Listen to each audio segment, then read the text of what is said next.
Ça fait presque 3 ans que je vis à Bali et je peux te dire un truc, c'est pas du tout comme je croyais l'être. Tout le monde te vend la vie de rêve à Bali. La liberté, les villas, le soleil, mais personne ne te parle de l'envers du décor. Alors dans cette vidéo, je vais te partager ce que j'aurais aimé savoir avant de venir ici et reste bien jusqu'à la fin puisque la dernière chose peut t'éviter de tout gâcher. Alors, la première des choses, c'est le choc culturel. Ici, le temps ne se compte pas, il se vit. C'est très important de le savoir. À Bali, ils ont une expression qui s'appelle le jam karet, c'est-à-dire que l'heure est élastique. Il faut savoir que pour les Balinais, ce n'est pas irrespectueux d'arriver en retard. Donc si tu viens en mode stressé, Bali va te freiner net. C'est simple, c'est même pas l'endroit pour vivre si tu arrives avec ton stress. La petite anecdote, quand je suis arrivé ici, j'étais encore dans l'ambiance parisienne, j'avais encore ce stress, j'avais une visio, je voulais commander une boisson. Et en fait, la personne mettait du temps et j'allais être en retard pour cette visio et je lui ai dit gentiment, est-ce que vous pouvez vous dépêcher parce que je vais être en retard? Et la personne a commencé à stresser, je me rappelle, elle tremblait et au final, elle a mis encore plus de temps pour me livrer la boisson. Donc ça, c'est très important. Ici, ne stresse pas si les personnes sont en retard, si elles prennent du temps. Et ce qui est important, c'est que ça t'apprend à respirer et à laisser couler. Et je t'assure que ça te fait du bien. Donc j'aurais aimé qu'on me dise, dès le début, à Bali, tu gagnes rien à courir. La deuxième chose, c'est le coût de la vie. Donc tout ton confort dépend de ton budget. Je l'ai expliqué plusieurs fois.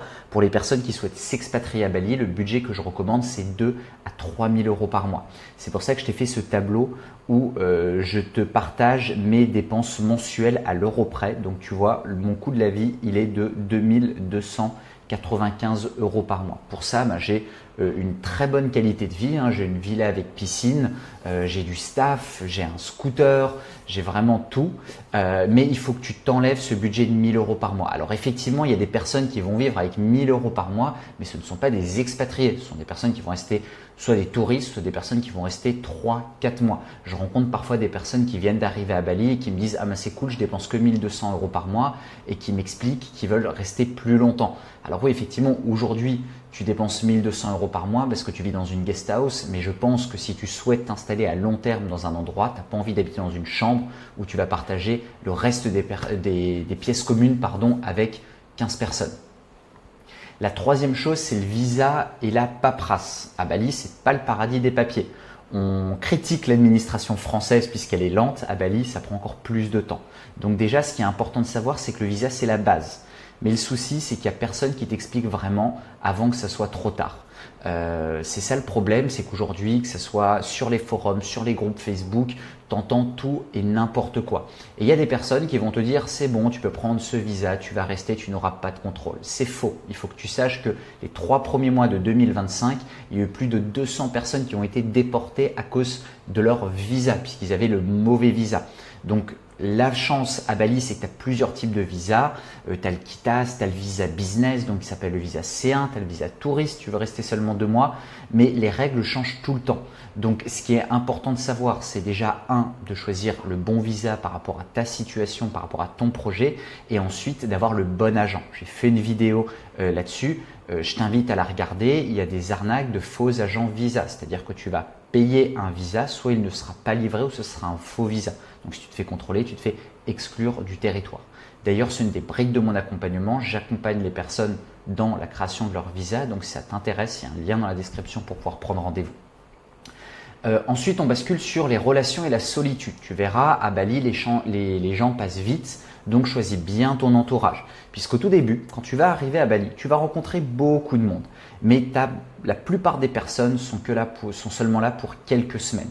Donc tu vas construire des liens, puis tout le monde repart. Et à force, c'est épuisant émotionnellement. Et si je te le dis, c'est parce que je l'ai vécu. On avait une grande bande de potes et au bout de 3-4 mois, tout le monde est parti.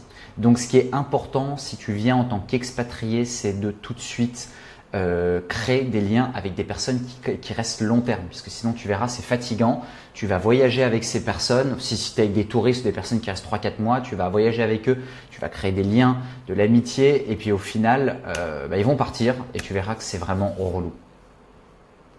Ensuite, le travail depuis Bali. Ça, c'est un point important et c'est pour ça que j'ai mis que la liberté, ça se mérite.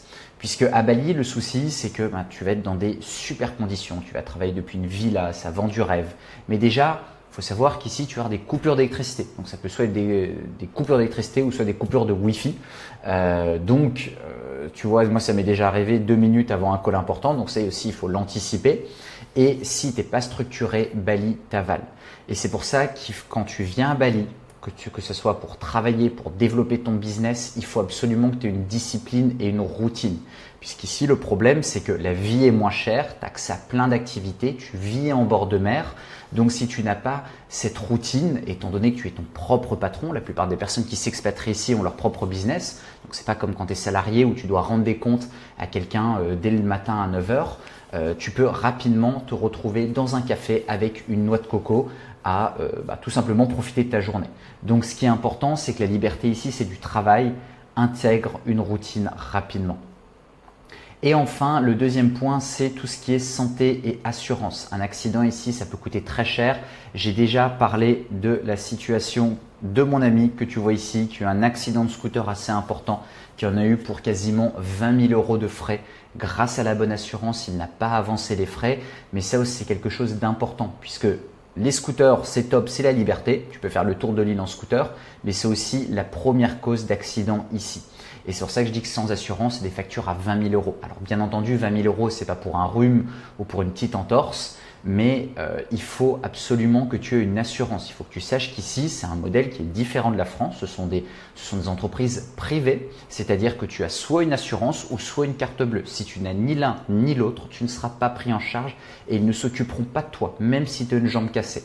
Et j'entends encore trop de personnes qui disent qu'ils n'ont pas eu de problème en France, donc ils ne prennent pas d'assurance ici. Une assurance, c'est seulement 200 € par mois et ça te permet de te couvrir jusqu'à 2 millions de dollars sur des longues opérations, sur des longues interventions. Donc, tu es vraiment super bien protégé. Donc, c'est pour ça, ne joue pas avec ta santé et prends une assurance pour pouvoir être sécurisé lors de ton séjour à Bali. Voilà ce que j'aurais aimé savoir avant de m'expatrier à Bali. J'espère que ces informations seront utiles. D'ailleurs, si tu souhaites t'expatrier à Bali, il y a un lien dans la description pour pouvoir prendre rendez-vous. C'est Maël en direct de Bali.